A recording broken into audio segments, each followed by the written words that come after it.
सूरह लुकमान की आयत नंबर 17 है। हजरत लुकमान अपने बेटे को नसीहत कर रहे हैं। बाप बेटे को नसीहत कर रहा था। बाप अपने बेटे को समझा रहा था। मेरे रब करीम को बाप बेटे का स्टाइल इतना पसंद आया कि उसे कुरान पाक में बयान फरमा दिया। कभी बाप बेटे की गुफ्तगू भी किसी ने नकल की है, बाप बेटे की गुफ्तगू भी कभी किसी ने किताब में नोट की है, लेकिन मालिक को इतना पसंद आया यारो, बातें बाप बेटे की थी, अल्लाह ने कुरान पाक में नाजिल फरमा दी। यार इतना खूबसूरत था बाप बेटे का अंदाज तकल्लुम देखिए। बाप बेटे से कहता या बुनैया, ऐ मेरे बेटे, ऐ मेरे अल्लाह, इन्हीं क्या ओ इधर आए ना या बुनैया, ऐ मेरे, देखिए लफ्जों का हुस्न, ऐ मेरे बेटे। अपने हक में कायल नहीं किया कि मैं बूढ़ा हो गया हूँ, बड़ी मेहनत की, अब तू पैसे कमाया कर, मुझे दिया कर, तुझे नहीं पता माँ बाप की। हम सारा दिहाड़ी यही ड्यूटी करते हैं, सारा दिन यही काम है कि मेरी कदर कर, बाकी सब ठीक है। हजरत सैयदना लुकमान अपने बेटे को क्या कहते या बुनैया अकीमिस सलात, ऐ मेरे बेटे नमाज कायम कर, नमाज कायम कर, नमाज कायम कर। नमाज कायम करने का माना यह कि जाहिरी अदाब के साथ भी पढ़, बातनी अदाब के साथ भी पढ़। और फिर हजरत लुकमान बेटे को बिठा के आगोशे मोहब्बत में पैगाम देते हैं, कहते हैं नमाज कायम कर। और फिर ये नहीं कहा कि तू अपनी कब्र सही कर, तुझे क्या लगे दोस्त तेरे पढ़ते हैं कि नहीं पढ़ते, ये नहीं फरमाया। फरमा आकिमिस सलाह, नमाज पढ़, वअमुर बिल मारूफ वन्हा अनिल मुनकर। फिर तू लोगों को भलाई का हुक्म दे और बुराई से मना कर। ये बाप अपने बेटे को नसीहत कर रहा है। और फिर पता है जब कोई भलाई का हुक्म दे, बुराई से मना करे तो उसे तकलीफ भी आती है। फिर अपने बेटे को कहने लगे वस्बिर अला मा असाबक, और इस रस्ते में जब तेरे ऊपर कोई मुसीबत आए तो तूने सब्र भी करना है। नेकी का हुक्म देने और बुराई से मना करने के रस्ते में जब कोई मुसीबत आए तो बेटे तूने इस पर। और अब बाप अपने बेटे को नसीहत करते हैं, कहने लगे बेटे ये तू ऐसे ही ना समझा कि नमाज पढ़ना कोई आम काम है, ऐसे ही ना समझना कि लोगों को भलाई का हुक्म देना कोई आम काम है, ये आम काम नहीं। इन्ना ज़ालिका मिन अज़्मिल उमूर, फरमाया ये बड़े हौसले वाले काम है, ये बड़े हौसले वाले, बड़े हिम्मत वाले काम है जो मैं तुम्हें बता रहा हूं। बाप अपने बेटे को ये नसीहत कर रहा है। मुल्ला जामी ने इसको लिखा है, मुल्ला अब्दुल रहमान जामी कहते हैं सैयदा फातिमा अज़-ज़हरा के पास इमाम हसन और हुसैन जब भी जाते थे ना, बीबी साहबा ये आयत पढ़ के सुनाती थी। ये आयत बीबी साहबा सुनाती थी कि बेटे नमाज कायम रखनी है, भलाई का हुक्म देना है, बुराई से रोकना है, और इस रस्ते में जो मुसीबत आएगी उस पे। और इन्ना ज़ालिका मिन अज़्मिल उमूर, बेटे ये मामूली काम नहीं, ये बड़े अज़म वाले काम, ये बड़े हौसले वाले। माँ जब इन लफ्जों में तरबियत करे, माँ जब कहे, देखा ना मेरे भाई, माँ जब सच का दर्स देती है तो बच्चा सच ही बोलता है। और अगर अम्मा कहे कि बेटे मैं बात करने लगी हूं, तेरी दादी को ना पता चले, ये पुप्पी के सामने नहीं करनी, बल्कि कई दफा अम्मा कहे अब्बा आए ना रात को तो उसको नहीं बताना, और फिर अम्मा ठीक 15 मिनट के बाद के बेटा हमेशा सच ही बोलना, तो सच बोलेगा। क्यों बोले? क्योंकि इसलिए कि अम्मा ने उसे पहले बता दिया है कि सच ये बात करनी नहीं किसी से, मैं कर रही हूं पर तूने किसी से नहीं करनी। तो आपने 3 लेक्चर तो उसको झूठ के दे दिए। अब अगर आप उसे कहें सच बोल तो वो बोलेगा। आपने खुद कहा कि बेटे ये टेलीफोन उठा, इस बंदे के पैसे देने, इस फोन सुन, इसको कहना कि मेरे अब्बा जी फोन घर में भूल गए। फिर दरवाजे पे दस्तक हुई, आप अंदर बैठे थे, बच्चे से कहा कि जाके बाहर कह दो कि अब्बा जी घर में मौजूद है। फिर आपने ठीक 1 घंटे के बाद उसको सच का लेक्चर देना शुरू कर दिया, बोलेगा सच? वो भी फिर जाएगा ना जब अपने दोस्त के घर, तो टेलीफोन अब्बा जी का आएगा तो दोस्त को दे के कहेगा अब्बा जी से कहे कि वो टेलीफोन मेरे पास भूल गया है, क्योंकि ये आपने पट्टी पढ़ाई हुई है। याद रखें, घर के अंदर जब तक आपका किरदार, आपका इखलास, आपका दर्द, हजरत गौसे पाक जिलानी पीर बाद में बने, आलिम बाद में, अगरचे पैदाइशी वली थे, लेकिन गौसे आजम कहते हैं मैंने सबक उस्ताद के पास बाद में पढ़ा। मैंने हजरत अबू सईद मखजूमी के हाथ पर बैत बाद में हुआ, खिलाफत बाद में मिली, सारा कुछ बाद में हुआ। पहले दिन जब घर से निकला, अब्बा जी मेरे विसाल कर गए थे, कहते मेरी माँ ने, सैयदादी ने मुझे गोद में लिया और मेरा माथा चूम के कहने लगी अब्दुल कादर एक वादा मेरे साथ कर, जिंदगी में तेरी जुबान से झूठ नहीं निकलना चाहिए। तेरी जुबान से झूठ है।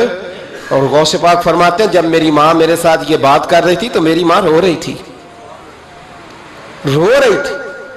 कभी रो के भी किसी ने नसीहत की है बच्चों को? हजरत गौसे आजम रदी अल्लाह तआला अन्हु फरमाते हैं मुझ पर मेरी माँ की बात तारी हो गई, तारी हो गई मेरी माँ की बात। वो मेरी माँ ने आंसुओं के अंदर लपेट कर जो मुझे तोहफा दिया था ना सच का, वो मेरे जहन पर, दिल पर, रूह पर छा गया। और डाकू जब लूटने आए तो 100 दिनार कपड़ों में सिला हुआ था। वो कभी किसी ने डाकुओं को भी बताया कि पैसे हैं तो ले लो? यहां तो शरीयत भी बड़ी सारी गुंजाइश देती है कि बचाओ अपना माल, लेकिन गौसे आजम रज़ी अल्लाह ताला अन्हु फरमाते हैं माँ ने मुझे आंसुओं में लपेट कर दिया था, लपेट करके सच बोलना है। तो माएँ अजीम हो तो फिर बेटे भी अजीम ही होते हैं। माँ अजीम हो तो बेटा भी फिर अजीम ही होता है। लपेट कर सच का तोहफा दिया था। तो सैयदना गौसे पाक फरमाते हैं जब उन्होंने आके कहा ना कि तेरे पास क्या है, तो मैंने कहा 100 दिनार है। उसने जेबें भी खोली, हाथ भी खोले, जूते भी उतारे, पगड़ी भी खुलवाई, कोई शय ना निकली। तो कहते हैं वो सरदार के पास ले गया, कहने लगा सरदार ये अजीब बच्चा है, कहता है 100 दिनार है, सारा ढूंढ लिया मिले नहीं, तो ये झूठ बोल रहा है। तो कहते हैं जब उसने कहा ना झूठ बोल रहा है, तो हज़रत गौसे आज़म कहते हैं मुझे जलाल आया, गुस्सा। मैंने कहा खबरदार ये बात ना मेरे साथ आज के बाद करना, मैं झूठ नहीं बोलता, ये मेरे करीब नहीं आ सकता, खबरदार। यहां बच्चों को गुस्सा तब आता है जब मर्जी का बर्गर ना मिले। गौसे आजम को गुस्सा कब आया? खबरदार सारा कुछ कर, आज के बाद ये लफ्ज ना कहना मैं झूठ बोलता हूं। अब्दुल कादर झूठ नहीं बोल सकता, हो ही नहीं सकता। उसने कहा फिर बता पैसे किधर है? तो हजरत गौसे आजम ने बटन खोले और उलट करके कुर्ता कहने लगे मेरी मां ने सिए थे। 12 साल के गौसे पाक, यह एक रवायत है 14 साल। ये हम लोग इसको कहानी समझते हैं, कहानी नहीं भाई। ये वाकया अगर तेरे मेरे सामने हो तो अल्लाह की इज्जत की कसम खाता हूं मैं और आप भी तौबा कर दें, क्योंकि वो वाकया नहीं हो रहा था, वो कैफियत थी, वो तारी था सारा कुछ उस वक्त। गौसे आजम रज़ी अल्लाह ताला अन्हु का ये पैसे 14 साल या 12 साल उम्र मुबारक है। डाकुओं का सरदार कहता है मुझे 22 साल डाके मारते हो गए थे, और 14 साल का बच्चा इश्क लगा सी खेड़ा खेड़ दी। 14 साल का बच्चा, गौसे आजम ने पलट के दिखा ये पैसे। तो वो डाकुओं का सरदार कहता है कि पता नहीं मुझे क्या हुआ कि बच्चे के जज्बात किस तरह के हैं, अफकार किस तरह के हैं, ख्यालात किस तरह के। कहता कि कहाँ जा रहे हो? कहा मैं इल्म सीखने बगदाद जा रहा हूँ। तो कहा बेटा दुनिया पैसे छुपाती है, तूने बताया क्यों? तो हजरत गौसे आजम ने पैसे उतार के फेंक के कहने लगे पैसे तो रख, मैं इसलिए बता रहा हूं कि मां से वादा करके आया हूं कि सच बोलूंगा, ले पैसे तुझे दे रहा हूं। डाकुओं का सरदार कहता है बच्चे की उतनी उम्र नहीं जितने मुझे पाप करते साल गुजर गए, पर उस बच्चे का मां से किया हुआ वादा मुझे बदल गया।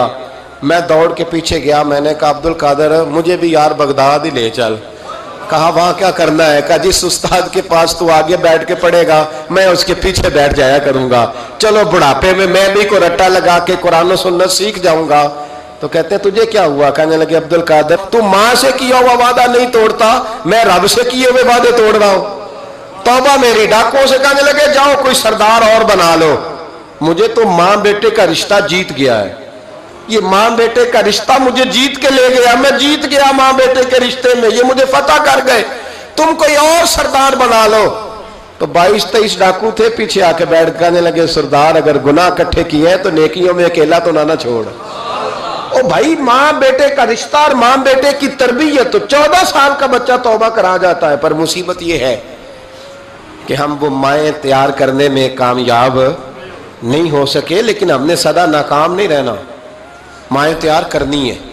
माएँ तैयार ये वाला मुतालबा ना बीवी से करते हैं कि मेरी बीवी फटाफट सही हो जाए, बेटी से करें ये मुतालबा, बहन पर करें ये मेहनत। ये वाली मेरे हजरत खुनसा रदी अल्लाह ताला अन्हा, जनाब खुनसा हुजूर की एक सहाबियाँ हैं, इन्होंने बाद में कलमा पढ़ा। दौरे जालियत में इनका एक भाई कत्ल हो गया था। इन्होंने अपने भाई के जाने पर, कत्ल होने पर एक मरसिया कहा था। वो मरसिया इतना मशहूर था कि जहां भी पढ़ा जाता लोग अपना कोई जाने वाला याद करके رونے لگ جا. ہمارے ہاں تو اب نعت خانوں نے رواج بنایا نا, جس کے گھر میں کوئی فوتگی ہوتی ہے اسے اور زیادہ رلاتے ہیں. میاں صاحب تو شعر لکھ گئے تھے, کوئی یہ تو نہیں انہوں نے کہا تھا کہ سارے کلاتے ہی پڑے اجے. انہوں نے تو شعر لکھا تھا نا, باپ مرے تے سر ننگا ہوندا تے پائی مرن تے کنڈ خالی تے ماما بعد محمد بخشا کون کرے رکھوالی. اب اس کو پتا ہے اس پہ روئیں گے بھی زیادہ, نوٹ بھی زیادہ دیں گے, تو ہر جگہ جا کے نا بات یہی چھیڑ دیتا ہے. اب وہ بیچارے بچے پہلے سے زیادہ روتے ہیں, تڑپتے ہیں. حالانکہ حکم یہ تھا کہ جب کسی جاؤ نا فوتگی پہ تو ان کو رلانا نہیں بلکہ ان کو حوصلہ دینا ہے. نعت خانوں کی بات ہوئی ہے تو آپ نے بڑا غور سے دیکھا ہے میری طرف, میں اور آپ بھی ایسے ہی کرتے ہیں. وہ جائیں گے نا تو پوچھیں گے یہ بچہ اس کا, یہ جو فوت ہو اس کا یہ بچہ, او ہو بیچارہ دیکھو نا چھوٹا سا تھا, ماں چلی گئی. بڑا مشکل ہے یتیموں کے لیے. تو یتیم چارہ نفسیاتی مریض بن جاتا ہے. وہ کہتا ہے بالکل چاچا صحیح کہہ رہا ہے, یتیموں کے بڑے برے حال ہوتے ہیں. اس طرح کر کے ہم نفسیات کمزور کرتے ہیں بچوں کی. حالانکہ بتانا چاہیے بیٹے فکر نہ کر, میرے نبی پاک بھی تو یتیم ہی پیدا ہوئے تھے نا, تو سارے یتیموں پر حضور کا سایہ ہے. بجائے حوصلے دینے کے ہم اور کمزور کرتے ہیں, اور زیادہ کمزور کرتے ہیں, اور زیادہ لوگوں کو تکلیف دیتے ہیں. تو قصیدہ جناب خنساء رضی اللہ تعالیٰ عنہ کا بڑا مشہور تھا, عربی قصیدہ لکھا تھا انہوں نے. کسی کے ہاں بھی کوئی انتقال کر جاتا تو ان کا وہ عربی قصیدہ پڑھا جاتا, اور جب وہ قصیدہ پڑھا جاتا تو لوگ دھاڑے مار مار کے روتے, دھاڑے مار مار کے. حالانکہ رونا رلانا اتنا اہم کام نہیں جتنا کسی کے دل کو تسلی دے دینا اہم کام ہے. جتنا کسی کی اشک شوئی, اشک آنسو نکالنا تو جرم ہے, آنسو پوچھنا ثواب ہے. یہاں لوگ رلانے کی ڈیوٹی کرتے ہیں, آنسو پوچھنے کی ڈیوٹی نہیں کرتے. حضرت جناب سیدنا خنساء رضی اللہ تعالیٰ عنہ, آپ کا وہ قصیدہ پڑھا جاتا, لوگ دھاڑے مار مار کے روتے. یہ وہی خنساء تھیں کہ جنگ احد سے کچھ مہینے پہلے کلمہ پڑھ کے مسلمان ہو گئی. یہ وہ بی بی مشہور شاعرہ جن کا قصیدہ رونے رلانے کے لیے پڑھا جاتا ہے. ان کے 4 بیٹے جوان تھے. احد کے لیے جب رسول رحمت صلی اللہ علیہ وسلم نے اعلان کیا نا, فوجی آئے, مائیں بہنیں بچے تیار کریں بھیجیں, تو ان کی سہیلیاں کہنے لگی کلمہ تو پڑھ گئی ہے, تیرے بچے بھی پڑھ گئے ہیں, پر تیرا سب کو پتا ہے تیرے بچے کوئی نہیں جائیں گے. اس لیے کہ ایک بھائی کے جانے پر تو نے قصیدہ لکھا ہے تو آج تک پڑھا جا رہا ہے, تو 4 بچے کیسے تیرا نہیں جاتا. جناب خنساء چوپ ہیں. جب جنگ احد کے لیے سپاہی اور مجاہد نکلنے لگے تو 4 بیٹے لے کے چوک میں آ گئی. وہ بی بی جس کا رونا دھونا مشہور تھا, وہ اپنے بچوں کو چوک میں کھڑا کر کے آتی, ادھر دیکھو, قسم ہے مجھے اللہ کی عزت کی, میں نے تمہارے باپ کے ساتھ. یہ ماں لیکچر دے رہی ہے اور چوک میں دے رہی ہے تاکہ دنیا کو پتہ چل جائے. جناب خنساء کا خطبہ مدینے کے چوک میں, کہنے لگی مجھے اللہ کی عزت کی قسم, میں نے جاہلیت کے زمانے میں بھی تمہارے باپ کے بستر کو کبھی ناپاک نہیں کیا, کبھی ناپاک نہیں کیا. میں نے طیب اور طاہر بچے پیدا کیے, اور میں نے تمہیں اپنے سینے سے اپنے وجود کی خوراک تمہیں دی, دودھ پلایا. میرے بچوں, سارا زمانہ جانتا ہے کہ میں کسی کی جدائی نہیں سہ سکتی. میرا بھائی گیا تھا تو میرا قصیدہ ضرب المثل بن گیا, دنیا پڑھتی ہے, پر اب سنو, اب میں مسلمان ہوں, اب میں رسول پاک کا کلمہ پڑھتی ہوں.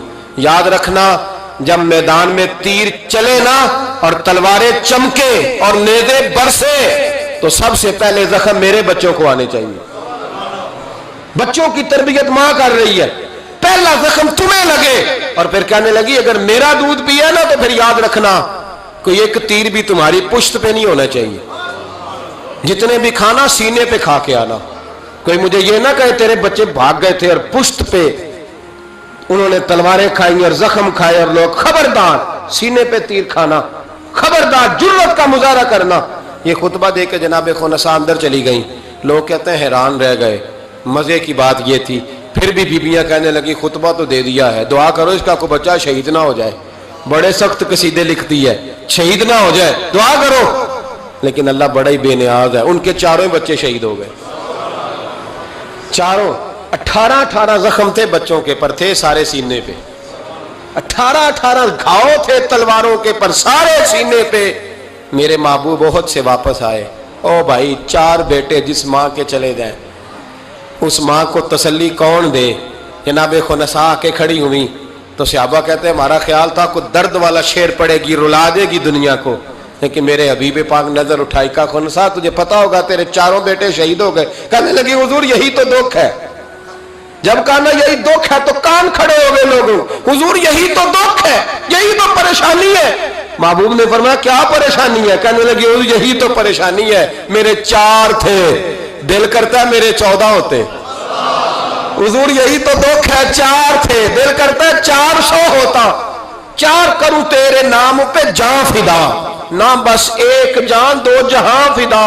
سونیا میرا 2 جہاں سے بھی نہیں جی بھرا، میں کروں کیا کروڑوں جہاں نہیں۔ کہا حضور 4 تھے۔ اور پھر مسجد نبی آج بھی اس ماں کی جرت کی گواہ ہے کہ ماں پوچھنے لگی سونیا میں یہ نہیں پوچھنے آئی کہ میرا کوئی بچہ ہے کہ نہیں، یہ پوچھنے آئی ہوں کہ میرے بیٹوں نے کوئی پشت پہ زخم تو نہیں کھایا؟ حضور کوئی پشت پہ زخم تو نہیں کھایا میرے بچوں نے؟ کوئی پشت پہ زخم؟ تو رسول پاک نے فرمایا خنسا تیری جرت کو اللہ قبول فرمائے، تیرے بچوں نے جتنے بھی زخم کھائے ہیں سینوں پہ کھائے۔ میں نے کہا مائیں عظیم ہو تو بچے بھی عظیم ہوتے ہیں، اور اگر ماں کسی کے سائے کا اندھیرا دیکھ کے ڈر جائے تو بچوں میں جرت کیسے آئے گی؟ بچے کربلا کے میدان میں کیسے جائیں گے؟ بچے کس طرح میدانوں میں